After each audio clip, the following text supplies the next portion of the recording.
Good day, everybody. Welcome back to Python Crash Course. This is Chapter 15, Part 2. The only reason this is in two parts is because I didn't do the rest of the Try Yourself challenges because it was originally supposed to be a Part 2. But some people did do a full video, but I'm doing a Part 2. So yeah, let's get into it. So, okay, this is a try to solve.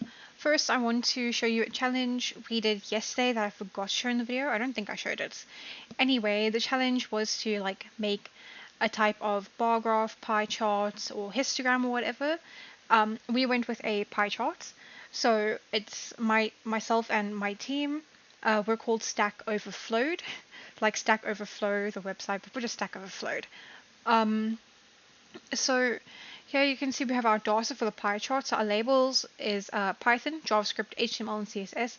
And yes, I know HTML is no longer considered a language, but we kind of just had to add that in there. And I know CSS literally ties into HTML, but we'll just go with it for now. It's fine. So we did a poll vote yesterday on who likes what more. So two of us voted for Python.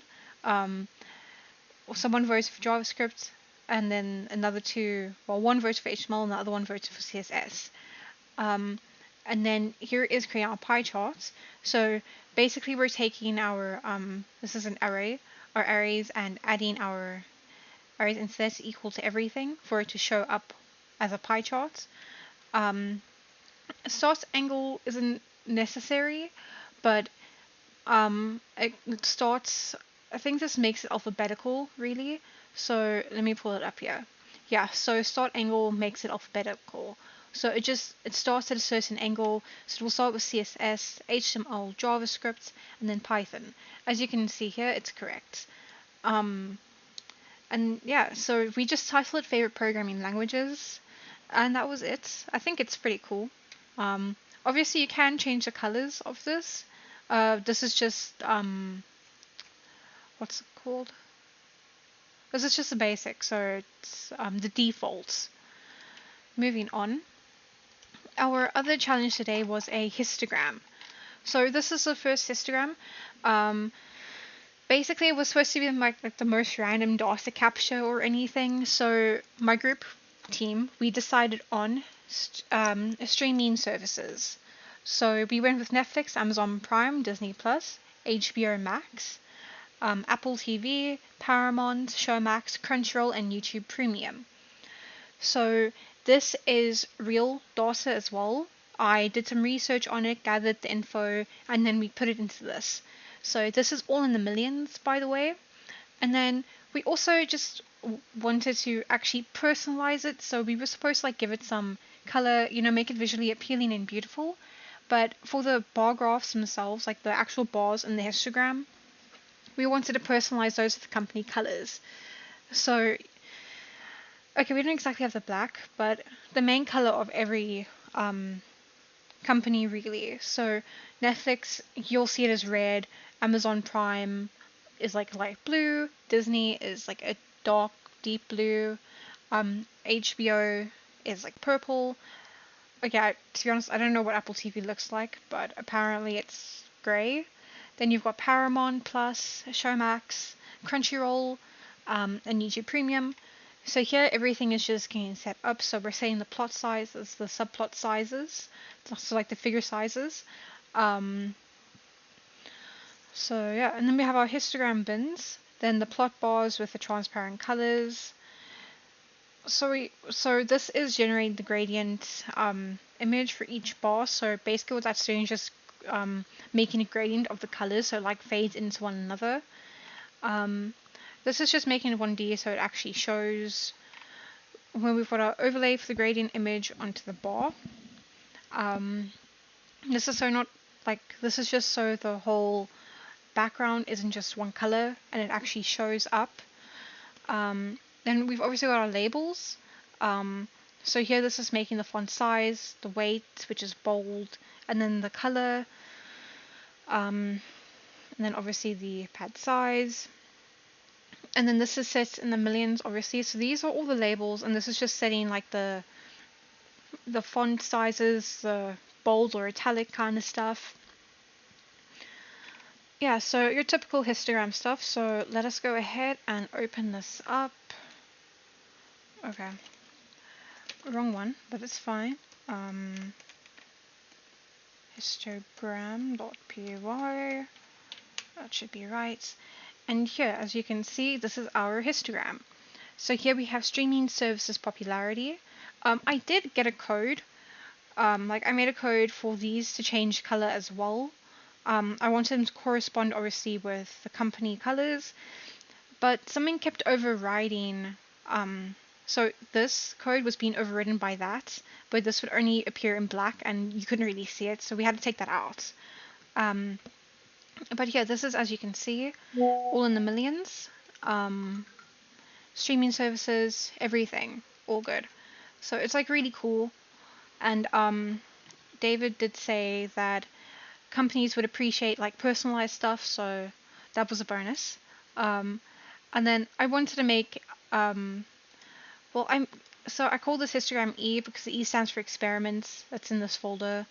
So I wanted to add a growth chart to it, just for the hell of it, you know. So I'm going to show you what that looks like. It's nothing major. It's literally just a line.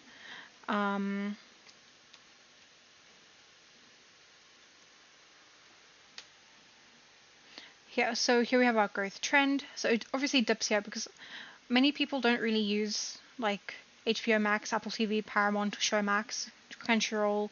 The more popular ones would obviously be Disney, Amazon, and Netflix, and I guess kind of YouTube.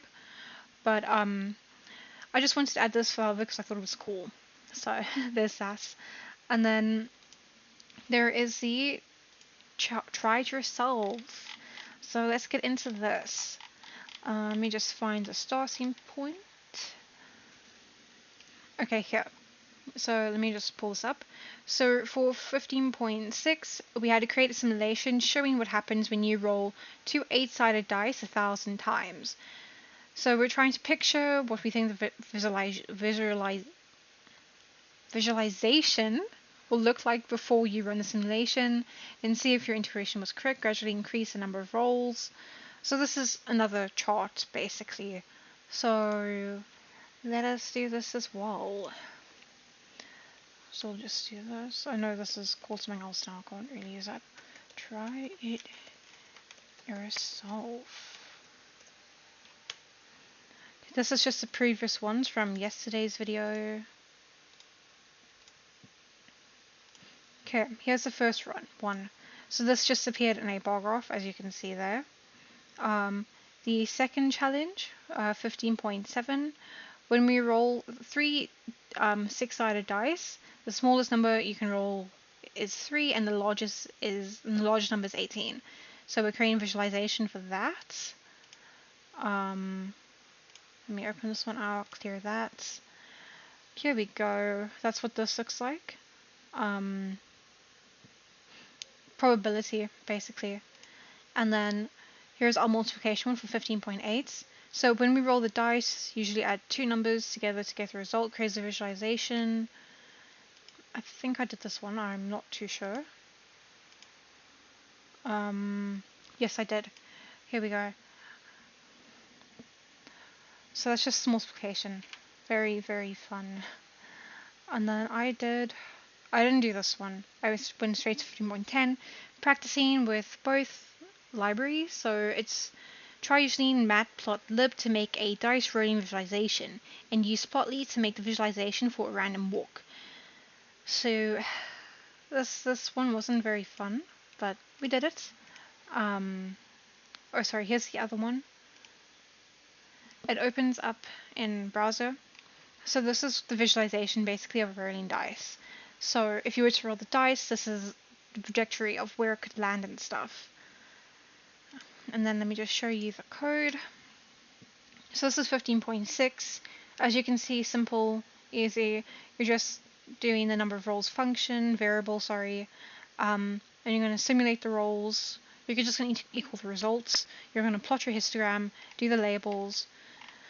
So on same thing for 15.7, 15.8, literally also the same thing. It's just adding in the multiplication. And then for 15.10, you'll have to create two separate things here, like I did. But yeah, that's just basically making the random walk. So yeah, that's part 2 of chapter 15. Thank you for watching.